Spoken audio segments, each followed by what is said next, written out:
روز 16 سپتامبر استرالیا از شبکه‌های اجتماعی خاص با دخالت کمترین و با نظرداشت هوش مصنوعی و عادت‌های کاربران به معین نمودن سن سال کاربران رو آورند.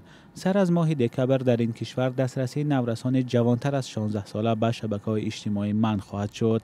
حالا اهل عالم پیگیری دارد که استرالیا از چه راه این تصمیم را عملی خواهد کرد.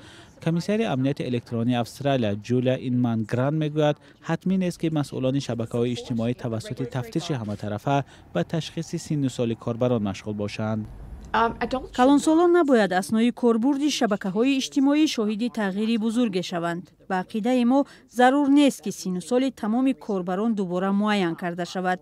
ما می‌خواهیم کاربران جوانتر از 16 ساله تشخیص و از استفاده شبکه‌ها محروم گردند. ما می‌دانیم که چگونه تکنولوژیا‌ها به ما مطلب‌های ترغیباتی نشان رس می‌فرستند. همین گونه آنها دقیق می‌دانند که چطور سن و سال کاربران کودک معین کرده شود. ماه ایول گرند دستور داده بود که نورسان زیر 16 ساله از دسترسی به یوتیوب محروم شوند. پیش از آن شبکه‌های اجتماعی فیسبوک، اینستاگرام و اسنپ چت هم در روی خط سیاه شامل شده بودند. یگانه شبکه اجتماعی که از طرف معلمان استرالیا حمایت شده دسترسی به آن محدود نمی شود تیک تاک بوده است.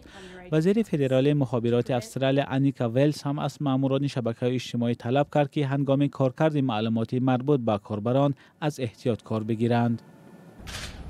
ما امیدواریم که برای اجرای این قانون‌ها استفاده معلومات خصوصی مردم به حد امکان کم باشد.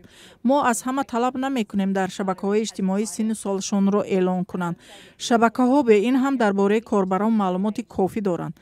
مثلا اگر نفری از سال 2009 کاربر فیسبوک است، به تفتیش هم آشکار می شود که سن او از 16 بالا است. وزیر علاوه کرد که شبکه‌ها مجبورند طلبات قانون را اجرا کنند و چنین امکانات‌ها را در اختیار دارند.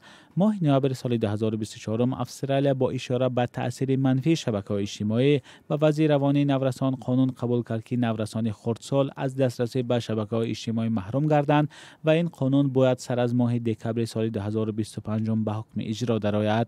شبکه‌های اجتماعی مجبورند که تمام نورسان از 16 سال پایان را از پایگاه‌هایشان بیرون کنند.